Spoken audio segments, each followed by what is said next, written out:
नमस्कार मित्रांनो, ठरलं तर मग सिरीजमध्ये काय घडले आपण ते बघणार आहोत.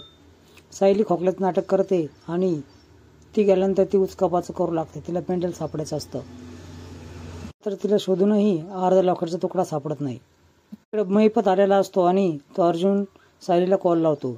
निघ तिथून लवकर असं बोलतो. खूप हैराण झालेला असतो. सायली जेव्हा फोन उचलते त्यावेळेस पाठीमागून तिच्या खांद्यावर हात ठेवते. रविराज सर्वांना आवाज देतो आणि सर्वजण आश्चर्य व्यक्त करतात की प्रतिमाच्या चेहऱ्यावरचे डाग गेले आहेत. साक्षी इकडे विनंती करते की कंपनीला तुम्ही काही सांगू नका, माझी तक्रार करू नका. त्यावेळेस नाही म्हटल्यानंतर ती तिथून निघून जाते. इकडे तन्वी, अर्जुन आणि सायली कसे का आले नाही, कुठे गेले आहेत ते, नक्की कुठेतरी ते केले असतील. महत्वाचा पुरावा शोधण्यासाठी असे ते अंदाज लावताना घराबाहेर थांबते. त्यावेळेस चोरून अर्जुन आणि सायली पाठीमागच्या दाराने आतमध्ये येतात. मी आउट हाऊसच्या दिशेने निघते आणि तू इकडे काय करत असं अर्जुनला ती बोलते.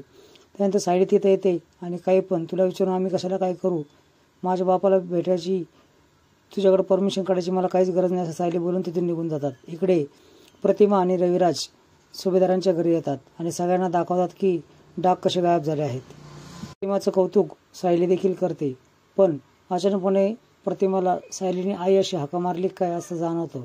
त्याच वेळेस तन्वी पुढे येते आणि बोलते, तिने नाही तर मी हाका मारली आहे. अशी नवीन अपडेट्स बघण्यासाठी चॅनल सबस्क्राईब करा, बेल आयकॉन दाबा.